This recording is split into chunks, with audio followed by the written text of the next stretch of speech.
oturaydı.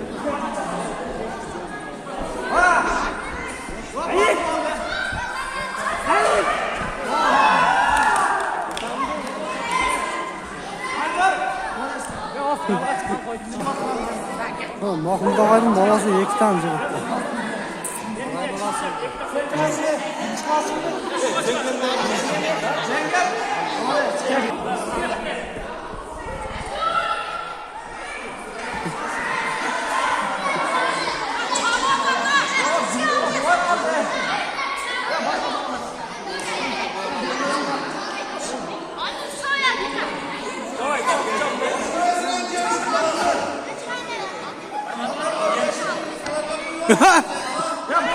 Boy.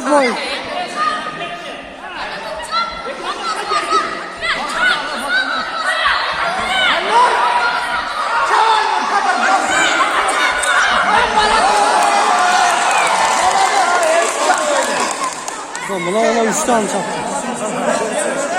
Üçüncüyü de orada.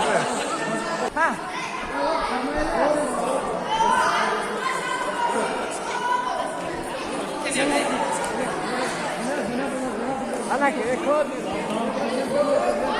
Lan katı kıraş.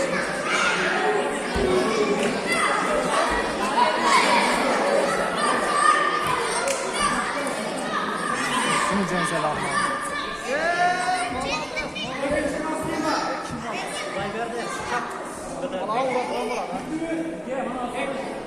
Ya Mahmut'un balası kana Mahmut'un balası.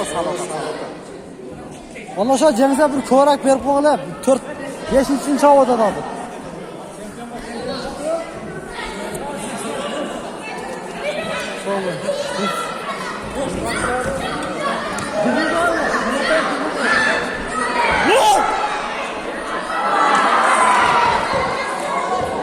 Ya Mahmut'un balası.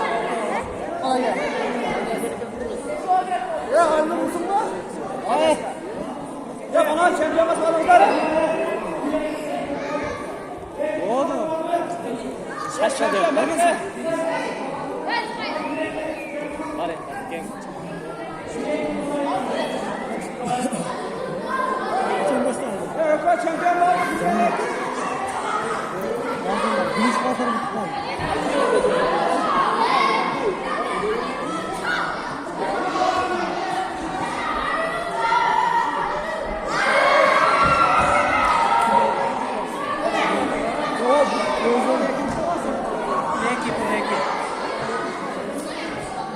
Bunlar yekin yapacak yolda kişine kızılap lazım bir yekin bulacak.